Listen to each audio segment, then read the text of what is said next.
artikel 7C is iets wat, ek dink om het ligtends te stel, die belangstelling geprikkel het van meeste belastingpraktisyns in Suid-Afrika, sedert dit in 2016 in die wetgewing ingebring is. Dit is ook een van die min bepalings wat, sodra mens die artikelnommer noem, weet meeste mense waarvan jy aan die praat is. Nou, SARS het onlangs 'n konsep uitlegnota of 'n draft interpretation note uitgereik vir kommentaar laat in November laas jaar. Die kommentaartydperk het reeds gesluit en alhoewel dit slegs 'n konsep uitlegnota op hierdie stadium is, kan 'n mens nogal 'n redelike insig kry uit wat SARS se siening en interpretasie van hierdie bepaling is. Jy luister na Taxbreak, die potgooi vir Suid-Afrikaanse belastingpraktisyns en belastingkundiges, en vandag gaan ons 'n klein bietjie kyk na 'n paar aspekte wat aangeraak word in hierdie konsep uitlegnota. Soos altyd wil ek graag vra dat jy, as jy van die potgooi hou, dit sal gaan rate op jou potgooi platform waar jy na luister, en ook as dit iets is wat jy elke week sal na wil luister om te gaan aanteken vir die potgooi. As daar ook van jou vriende en kollegas is wat jy dink sal baat by die potgooi, vertel asseblief vir hulle daarvan en stuur vir hulle gerus die skakel aan. Ek wil jou ook maar net herinner, soos elke week, dat my e-posadres is in die notas tot die episode, so as jy graag met my wil korrespondeer, het sy of het vra, idees, dalk belastingadvies is wat jy nodig het, kontak my gerus op my e-posadres. So kom ons begin, as ons na artikel 7C kyk, in 'n neutedop sal ek graag wil begin by wat is artikel 7C. En ek dink mens kan nie regtig oor die bepaling praat sonder om 'n bietjie terug te gaan en te gaan kyk, maar hoekom is dit in die wetgewing ingestel?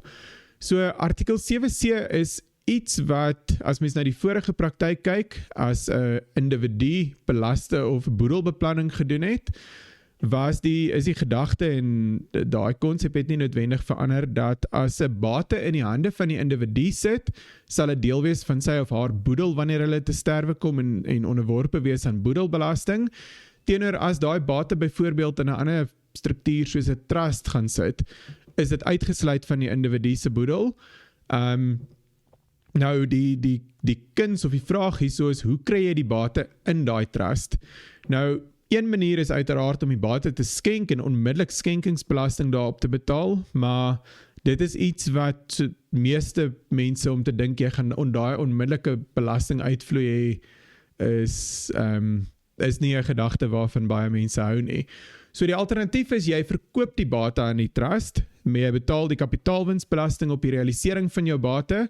maar jy verkoop het op 'n leningsrekening wat uitstaande en betaalbaar aan jou bly deur die trust. Nou, die praktyk was gewees dat as daai leningsrekening dan nou die bate sit in die trust, die leningsrekening sit in jou as individu se boedel, en as daai leningsrekening nie rente dra nie, dan het jy die doel bereik om, jy het nie heeltemal daai waarde uitgesluit van jou boedel nie, maar jy het die waarde gaan vries wat in jou boedel ingesluit was. Nou, artikel 7C is ingestel in die wetgewing presies om hierdie praktyk teen te werk. So wat artikel 7C in wese, die kern daarvan vir ons sê, is dat as die rente wat gehef word op hierdie lening, wat van 'n individu na 'n trust toe gaan, minder is as die amptelike rentekoers, dan ontstaan daar 'n jaarlikse geagte skenking, wat onderworpe is aan skenkingsbelasting, wat gebaseer is op die verskil tussen wat die rente sou gewees het teen die amptelike koers, teenoor wat is die rente wat werklik gehef is.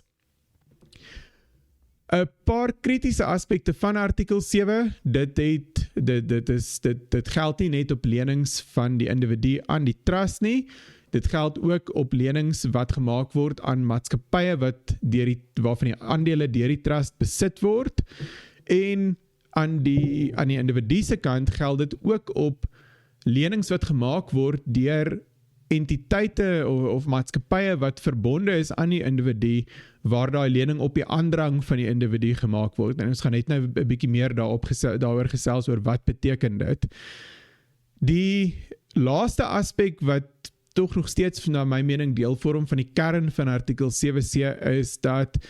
een van die maniere wat daartoe nou in praktyk ontwikkel het om rondom artikel 7C te werk, was om voorkeur aandele te gebruik in plaas van lenings om hierdie trust of struktuur onder die trust te gaan befonds. So artikel 7C is ook uitgebrei sodat voorkeur aandele wat deur die entiteite wat onder die trust lê, wat met ander woorde deur die trust besit word,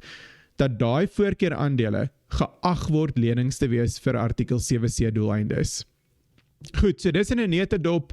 dink ek die kernpunte rondom wat is in hierdie artikel. Daar's uiteraard nog 'n klompie fyner goedjies, maar hierdie gee vir ons 'n goeie raamwerk vir die res van die bespreking.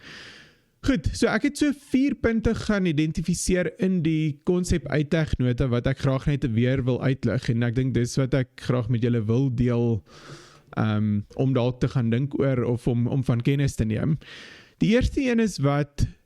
betref die berekening van die rente. So wat SARS in die konsep uitlegnota noem, is dat die rente wat bereken word is enkelvoudige of eenvoudige rente, simple interest, op die saldo van die lening. So met ander woorde, daar's geen samestelling van die geagte rente nie, dis bloot die rentekoers maal met die saldo van die lening. Die tweede aspek wat SARS uitlig in die konsep uitlegnota is dat die fokus van artikel 7C val op wie is die uitlener. Nou, as die uitlener 'n inwoner is, dan so skenkings wat deur inwoners gemaak word, is onderworpe aan skenkingsbelasting. En die teenkant waarop hulle eintlik fokus is om te sê, maar selfs al is die party wat die geld leen, so met ander woorde die trust of die maatskappy wat onder die trust sit, as dit 'n buitelander is wat verwant is aan hierdie inwoner, dan kan artikel 7C nog steeds geld. So die kritiese aspek vir artikel 7C is om te geld is die party wat die lenings toestaan, is dit 'n inwoner of nie. Miskien maar net in 'n oorgrens konteks. Daar is 'n onlangse wysiging aan artikel 7C gewees wat dit duidelik gemaak het dat selfs al word rente teen 'n armlengte koers gehef, wat dan nou laer is as die amptelike koers, of jy het 'n oordragsprys aanpassing, 'n transfer pricing aanpassing gemaak na die armlengte koers toe, dan kan artikel 7C nog steeds geld op die verskil tussen die amptelike koers en daardie armlengte koers. So die blote feit dat jy op 'n armlengte koers werk, is nie genoeg in 'n oorgrens konteks om jou uit artikel 7C uit te haal nie. Die toets vir artikel 7C is daai rente gelyk aan, hoe vergelyk dit met die amptelike koers? Goed, die derde aspek wat ek graag wil uitlig, is dat, en ek het dit so kortliks genoem reeds, dat lenings, artikel 7C geld op lenings, wat deur maatskappye wat verbonde is aan 'n natuurlike persoon wat verbonde is aan 'n trust, waar daardie maatskappy op die aandrang van die individu 'n lening gaan toestaan, dan ontstaan daar skenkingsbelasting doeleindes en dis 'n belasting vir die individu op wie se aandrang daai lening toegestaan is. So wat SARS 2 belangrike goed wat hulle in die konsep uitlegnota noem oor wat dit beteken dat 'n lening op die aandrang van 'n natuurlike persoon gemaak is. Dit wil sê volgens hulle, die persoon moes daai lening voorgestel het, of die persoon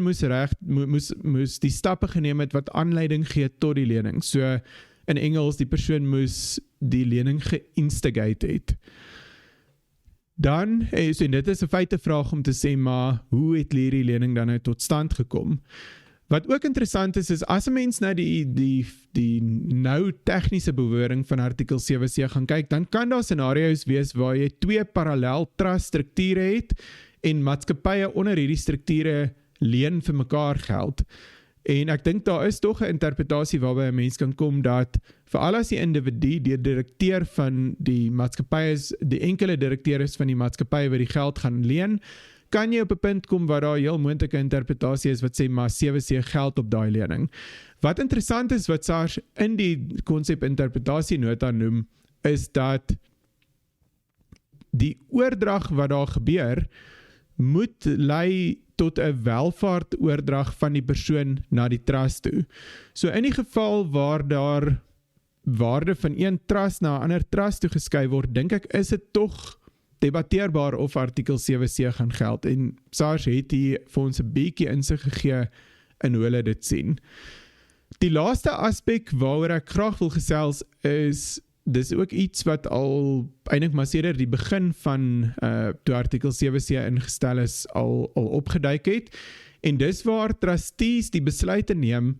om bedrag in begunstigdes van 'n trust te gaan vestig, maar daai bedrag word nie oorbetaal aan die begunstigde nie, dit bly uitstaande op 'n leningsrekening verskuldig aan die begunstigde. So nou het ons weer eens daai scenario wat 'n individu 'n lening aan 'n trust het, of wat verskuldig is aan die individu deur 'n trust het.